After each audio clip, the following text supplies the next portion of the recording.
Hello hi అండి, అందరికీ నమస్కారం. ఈరోజు మన వీడియోలో మనం చేసిన ఒక వెడ్డింగ్ ఆల్బమ్ని కస్టమర్కి ఒక పీడిఎఫ్ ఫైల్ కింద తయారు చేసి ఎలా పంపించాలని చూద్దాం. ఆల్బమ్ ఫైల్స్ కానివ్వండి, ఏ ఇతర ఫొటోస్ అవన్నీ కానివ్వండి, మనం ఏదైనా సరే ఫోటోషాప్ ఉపయోగించి అన్ని ఫోటోలు ఒకే పీడిఎఫ్ ఫైల్లో వచ్చేలా చేసుకోవచ్చు అనమాట. అది ఎలాగనేది మీకు ఈ వీడియోలో చెప్తాను నేను.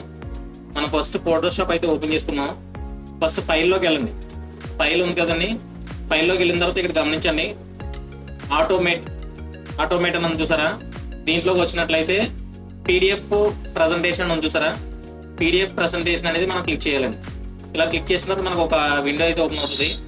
యాడ్ ఓపెన్ ఫైల్స్ అని ఉంది కదండి, ఇక్కడ క్లిక్ చేసినట్టయితే మనం ఫోటోషాప్ లో ఏ ఫైల్స్ అయితే ఓపెన్ చేసి ఉన్నాయో ఆ ఫైల్స్ ని పీడిఎఫ్ కింద చేస్తుంది అనమాట. ఇక్కడ టిక్ మార్క్ తీసేసి ఇక్కడ బ్రౌజర్ అని చూసారండి, బ్రౌజర్ ని సెలెక్ట్ చేసుకోండి. మనం ఫొటోస్ ఆల్బమ్ చేసి ఎక్కడైతే క్రియేట్ చేసుకున్నామో ఆ ఫైల్లోకి అయితే వెళ్ళండి. నేను చేసిన ఆల్బమ్ ఒక బ్యాకప్ అయితే ఇందులో చూపిస్తాను.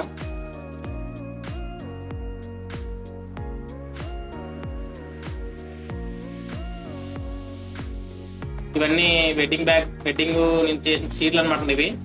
ఇవన్నీ కూడా నాకు పీడిఎఫ్ ఫైల్ కింద కావాలి, ఎందుకంటే నేను కస్టమర్కి పంపించాలన్నమాట. ఒక పీడిఎఫ్ చేసి నేను కస్టమర్ పంపిస్తే తను ఓకే అంటే నేను ప్రింటింగ్ ఇచ్చుకోవడం కోసం నేను కస్టమర్ పంపించాలి. దానికోసం అని చెప్పి మనకి ఇవన్నీ కూడా సెలెక్ట్ చేసుకుంటాను అనమాట. నేను కంట్రోల్ ఆల్ ప్రెస్ చేశాను, ఓపెన్ కొట్టానండి.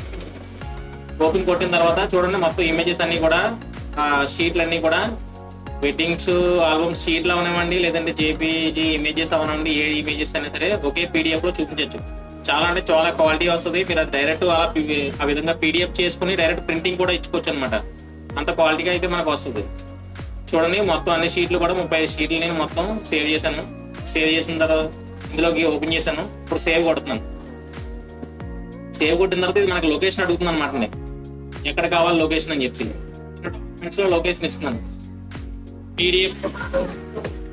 పీడిఎఫ్ ఆల్బమ్ అని టైప్ చేసి నేను ఒక పేరు అయితే ఇచ్చింది దానికి. అది నాకు డాక్యుమెంట్ లో సేవ్ అయ్యేలాగా సేవ్ అని కొడితే అది ఆటోమేటిక్గా సేవ్ అయిపోతుంది అనమాట.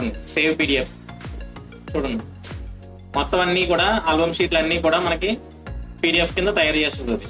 ఈ విధంగా మీరు తయారు చేసిన ఒక ఆల్బమ్స్ అన్ని కూడా ఆల్బమ్ షీట్లు అన్ని కూడా మీరు పీడిఎఫ్ రూపంలో చేసుకుని మీ యొక్క కస్టమర్ సెలక్షన్ కోసం మీరు పంపించుకోవచ్చు అనమాట. ప్రతి ఒక్క షీట్ కూడా ఓపెన్ అయ్యి లోడ్ చేసుకుంటుంది అనమాట. అది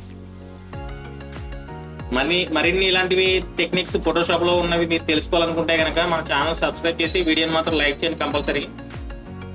ఈ ప్రతిదీ కూడా మీకు తీసుకొస్తాను అప్డేట్స్ అనేవి.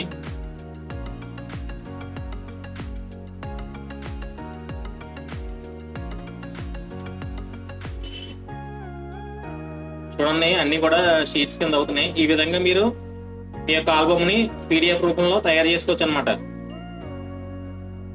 ఆల్బమ్ అనే కాదని ప్రతిదీ ఏదైనా సరే చేసుకోవచ్చు. ఓకే అండి, బాయ్. మరి మన ఛానల్ని లైక్ చేసి సపోర్ట్ చేయండి, నాకు సబ్స్క్రైబ్ చేయండి. మరిన్ని ఫోటోషాప్ గురించి మరిన్ని ట్రిక్స్ తెలుసుకోండి.